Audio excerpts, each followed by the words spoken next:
जय हिंद, वंदे मातरम। बहुत बहुत स्वागत है आपका करंट अफेयर्स 100 पर। मैं संदीप बंसल आपका स्वागत करता हूं।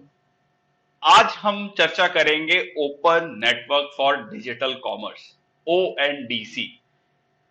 बहुत लोगों का कहना है कि ये आने वाली एक रेवोल्यूशन है। भारत सरकार इसको लेकर बहुत उत्साहित है और किस तरीके से ये डिजिटल कॉमर्स का फेस बदल सकता है, इसके बारे में आज हम जानेंगे।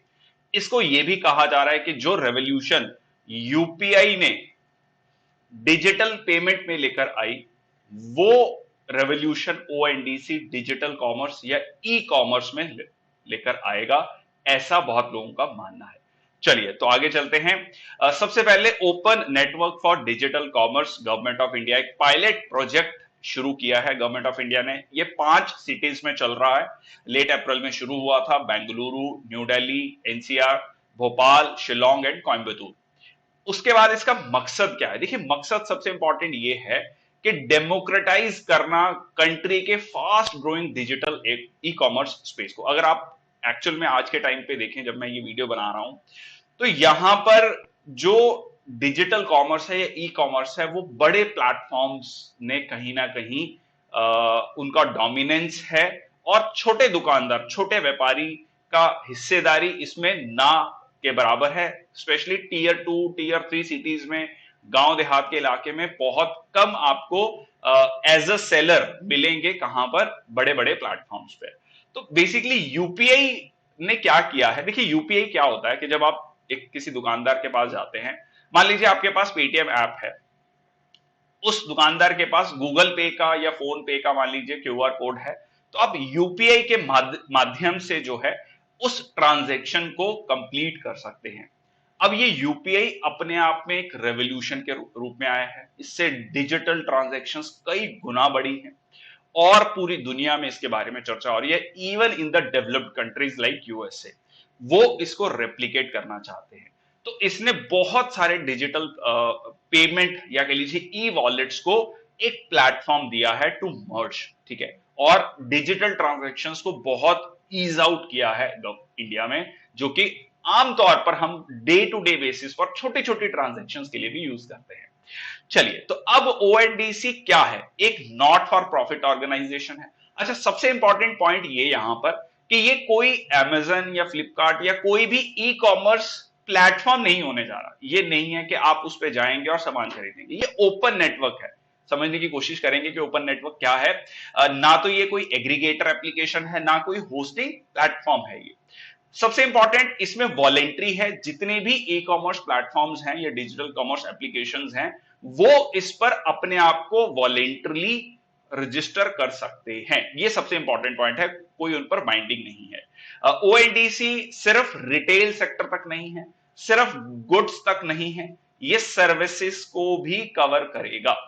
और इसके अलावा अगर आप बात करें wholesale, mobility, food delivery, logistic, travel, urban services, बहुत सारी चीजों को ये फोकस करने की बात करता है। अब देखिए काम कैसे करेगा। मैं छोटा सा एग्जांपल लेते हैं। मान लीजिए आपने कोई शर्ट खरीदनी है, तो आप अमेजन की वेबसाइट पे जाते हैं, तो आप एज अ बायर अपने आप को वहां पर रजिस्टर करते हैं।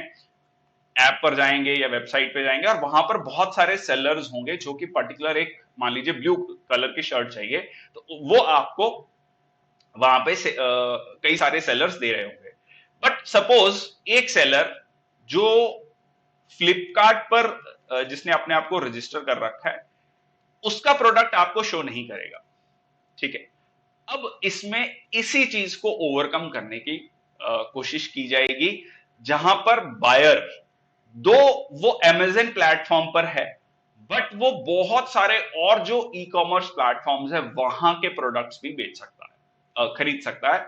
और जो सेलर है, जो एक पर्टिकुलर प्लेटफॉर्म पे है, मान लीजिए अमेजन प्लेटफॉर्म पर अपने आप को उसने रजिस्टर किया है, ये बहुत सारे buyers across the different platforms को अपना सामान बेच सकता है। मैं आपको छोटा और एक एग्जांपल समझाने की कोशिश करता हूं। मान लीजिए एक सोसाइटी है, उस सोसाइटी में 4 लोग रहते हैं और उन चारों के पास एक डिफरेंट डिफरेंट एप्लीकेशंस हैं। वहां पर एक छोटा दुकानदार है और मान लीजिए उसका है ए।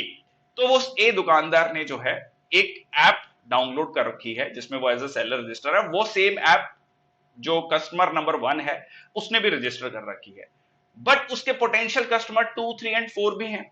बट इन 2, 3 एंड 4 ने कोई डिफरेंट एप्लीकेशन अपने मोबाइल में रखी हुई है, तो उससे वो प्रोडक्ट मंगा सकते हैं। तो इस सेलर को जो है, जो पोटेंशियल बायर्स हो सकते हैं, उनकी एक्सेसिबिलिटी नहीं मिल रही है। तो इससे बहुत सारे कस्टमर्स की एक्सेसिबिलिटी मिलेगी।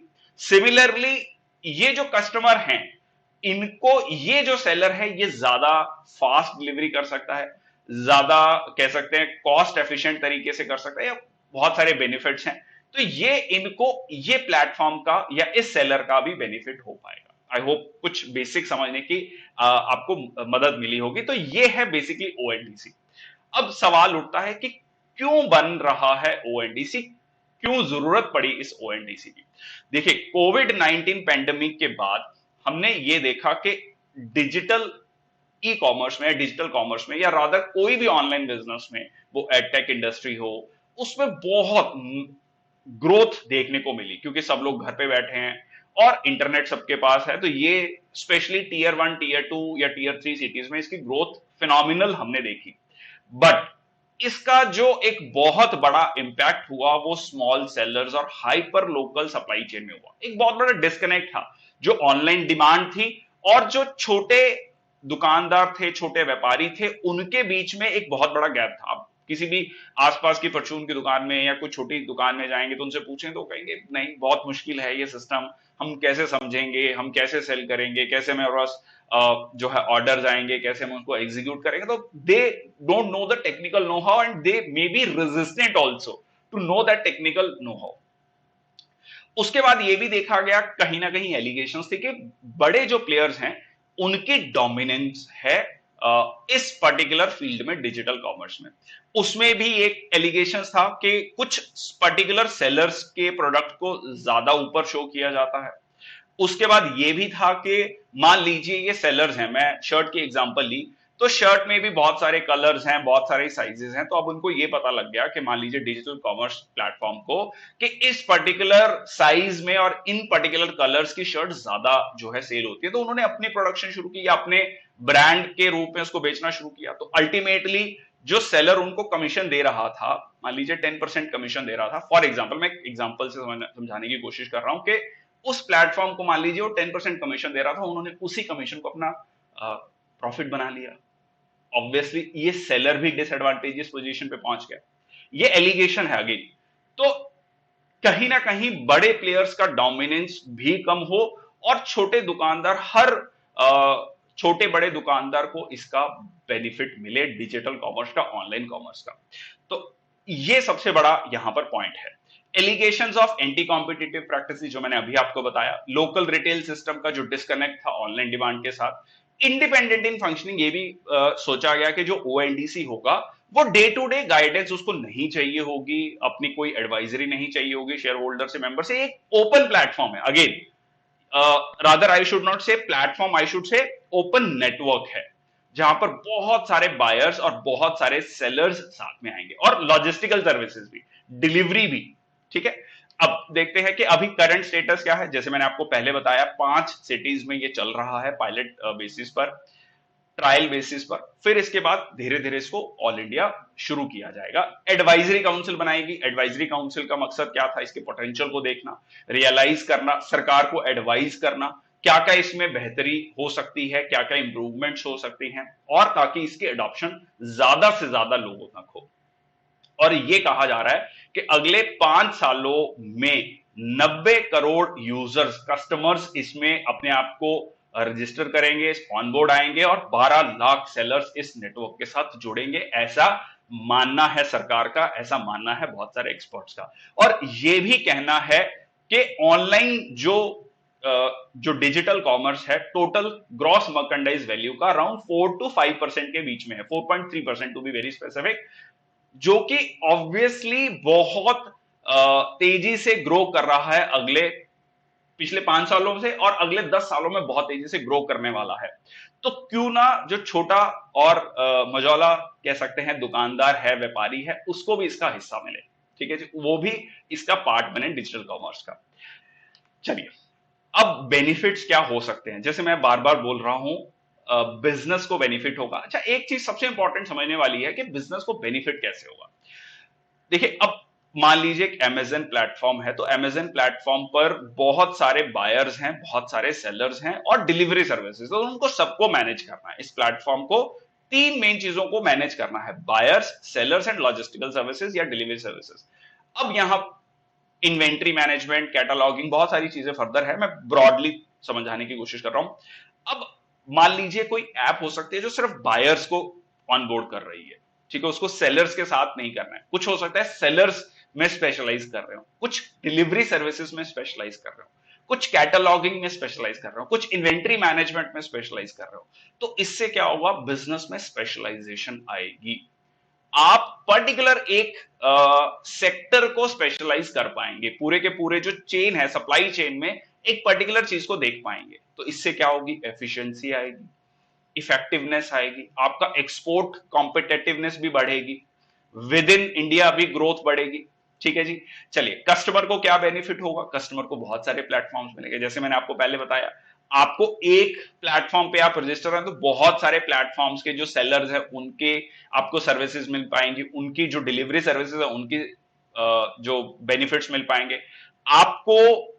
वही सेम प्रोडक्ट, मान लीजिए ब्लू शर्ट आपको ऑनलाइन खरीदनी है, तो ये जो है आपको जो बेस्ट सेलर, बेस्ट प्राइस मिल रहा होगा वो मिलेगा, तो आपके लिए बेनिफिट है। कॉम्पिटिटिवनेस होगी तो कस्टमर को बेनिफिट होगा।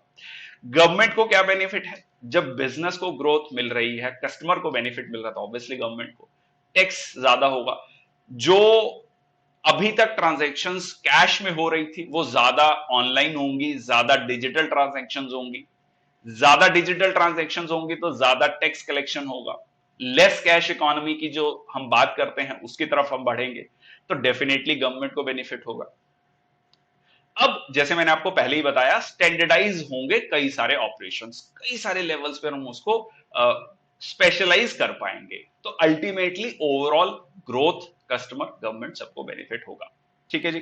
चलिए आगे चलते हैं। अब पोटेंशियल इश्यूज क्या हैं इसको लेकर, क्या सब कुछ अच्छा है? नहीं, कुछ इश्यूज भी हैं जो कंसर्न्स रखे गए हैं स्पेशली एक्सपर्ट्स के द्वारा। वो उनका ये कहना है कि अभी ई कॉमर्स के जो इनफ प्लेटफॉर्म्स हैं, क्योंकि ये वॉलेंट्री है, तो क्या ये ओएनडीसी पर आएंगे या नहीं आएंगे? क्योंकि बड़े प्लेटफॉर्म्स को कुछ लोगों का कहना है कि हो सकता है नुकसान हो, तो क्या वो ऑनबोर्ड आना चाहेंगे?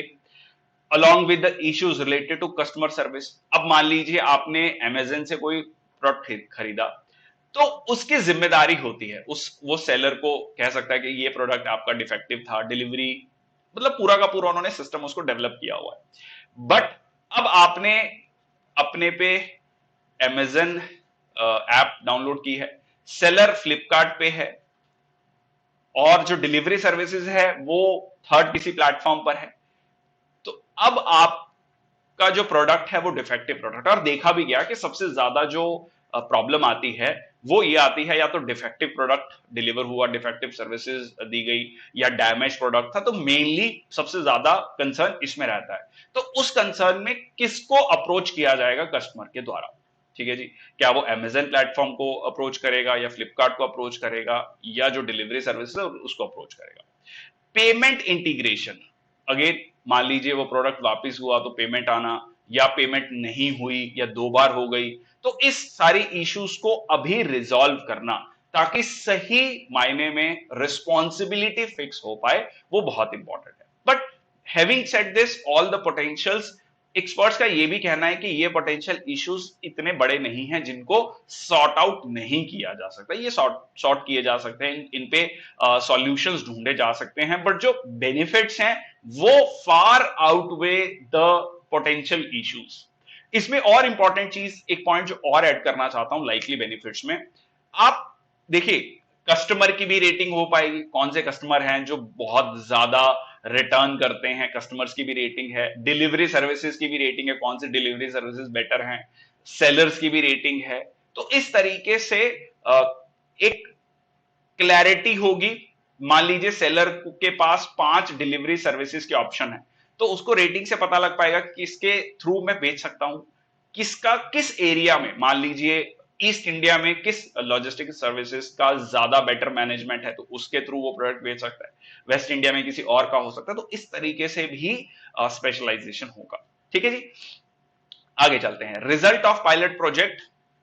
अब जो पायलट प्रोजेक्ट हुआ उसका रिजल्ट क्या निकला है, क्योंकि ऑलरेडी जैसे हमने देखा लगभग 2 महीने होने को आ रहे हैं, तो इसका रिजल्ट ऑन ग्राउंड क्या आ रहा है। Gaining increasing traction from the industry, industry ने इसको बहुत ही पॉजिटिवली लिया है। ये 29 अप्रैल को लॉन्च हुआ था। 7 कंपनीज, एक बायर साइड की ऐप है, 5 सेलर साइड की एप्स, 1 लॉजिस्टिक सर्विसेज की जो ऐप है वो उन्होंने अडॉप्ट किया ओएनडीसी प्रोटोकॉल्स को, और उन्होंने अपनी ओएनडीसी कंपैटिबल एप्स भी बनाई और कंप्लीट की जो ट्रांजैक्शंस है, मतलब मान लीजिए buyer seller and logistical services की पूरी ट्रांजैक्शंस कंप्लीट की गई। ग्रोसरी फूड और बेवरेज सेगमेंट में शुरुआत की गई थी पायलट बेसिस प्रोजेक्ट पर, और सरकार का यह कहना था कि एक पर्टिकुलर एरिया को चुना जाए, उस एरिया के जितने कह सकते हैं सेलर्स हैं उनको ऑनबोर्ड लाया जाए, उनमें ट्रस्ट बिल्ड किया जाए कि हाँ जी ये प्लेटफॉर्म अच्छा काम करेगा, आपका बिजनेस ग्रो करेगा। देखिए, और इसमें सरकार का क्या कहना है कि उन लोगों को, नॉन डिजिटल ट्रेडर्स हैं जो जो अभी तक ऑनलाइन नहीं आए हैं, छोटी दुकान आपके घर के पास में, वो भी डिजिटल कॉमर्स में आए।